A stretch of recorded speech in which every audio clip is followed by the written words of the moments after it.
Hi everyone. I'm delighted to be introducing another one of our amazing awakened authors, Kim Hyde, who has written an inspiring chapter in our next multi-author book, Resilience, Turning Your Struggle into Strength. Wow, I only just got that one out. Um, that was a struggle in itself. So welcome, Kim. We'd love to hear a little bit about you. Hi, Gavin. Thank you.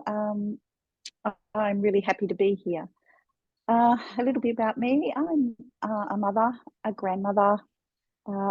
Most of my time, or my best time, is spent with my grandkids, um, looking after them, working with them, playing with them. It's just such fun to be with the young ones. They're so inspiring. I also like to do a little bit of crafting and making beautiful things for beautiful people. Um, yeah, that's me. Awesome. And look, this feels a bit weird because um, we're married and we live in the same house, but and I'm interviewing you when we're sitting in separate rooms. So I don't know if it's feeling like that to you, but it does a little bit to me because you know what that well all of my thoughts and all of my ideas, or the ones I tell you anyway, but Yes. you know that you were aware of the vision and the direction and the inspiration around the idea of this book. So, when I was talking to you about it and I asked you if you wanted to be part of it, what resonated with you that helped you to make that decision to become a published author and share your story? Yeah, you're right. I did have a general idea of what was happening before, and I think you actually didn't even sort of ask me. I think I kind of crept up to you and said, well, maybe I'd like to be a part of this. Um, I feel like I've always felt like I had a story to tell, um, but always felt a little overwhelmed with my story takes place when I'm quite young. And so it had occurred to me that I had a lot of memories and um, bits and pieces of understanding that come over periods of time, as I grew older and looking back over things that happened and having different understandings. So it was kind of like a mishmash in my mind, and I felt like getting it out. And I have tried before many times to put it out on paper, but it was always very confusing and hard to. It's like trying to put 1,000 piece or 2,000 piece jigsaw puzzle together, when you don't really know what the picture is. So, it was just, it felt quite overwhelming. And I thought putting it down, writing it down, having the purpose to do that might make it uh, flow a little bit better. I might have a little, put the pieces together. Right. Okay. So once you decided, or once you'd already made that decision, but once you started the writing, how did you find that experience? Well, the experience of writing was kind of, it became um, an unexpected journey of healing.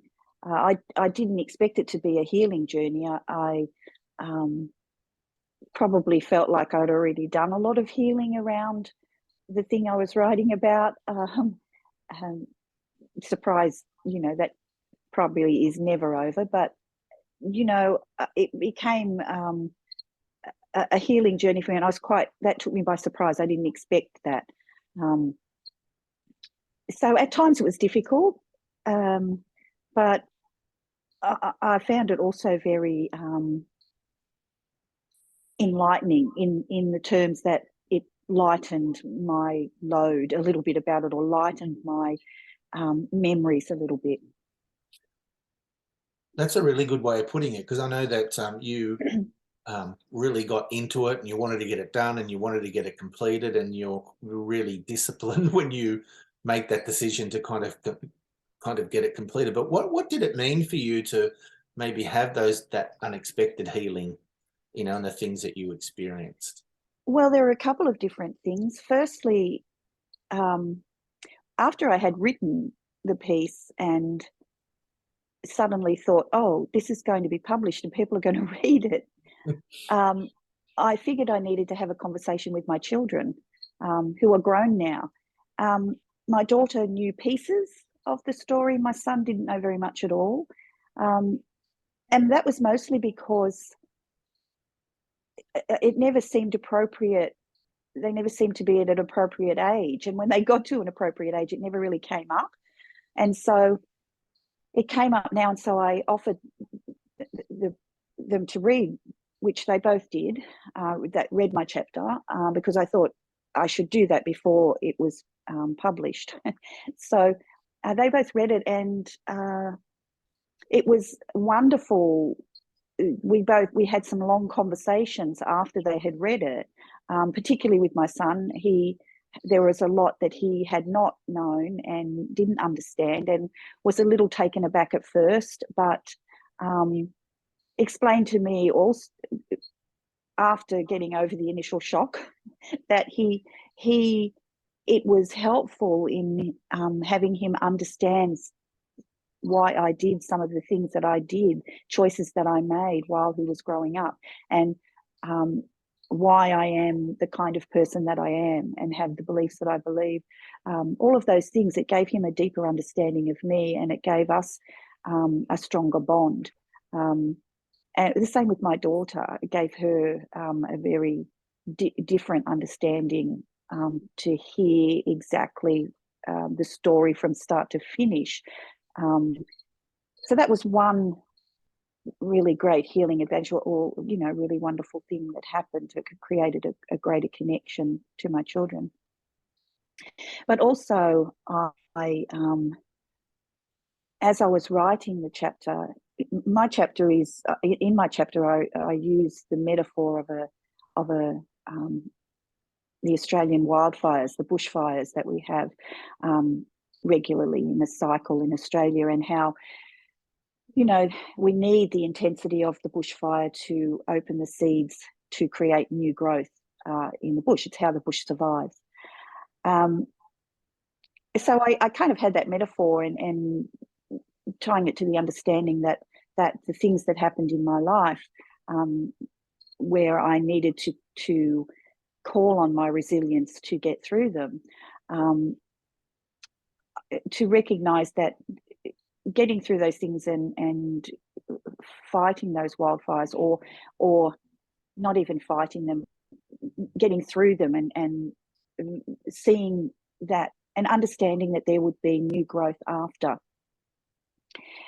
But that piece that was added as I was writing and as I was completing it was the recognition that sometimes, or all times, the fire lays the land bare, then the new growth starts to grow. But it's not until we go back sometime later that we're able to see all of the new growth, and that we can see, look what has grown where that was, and look where, when we recognize the new growth that is there.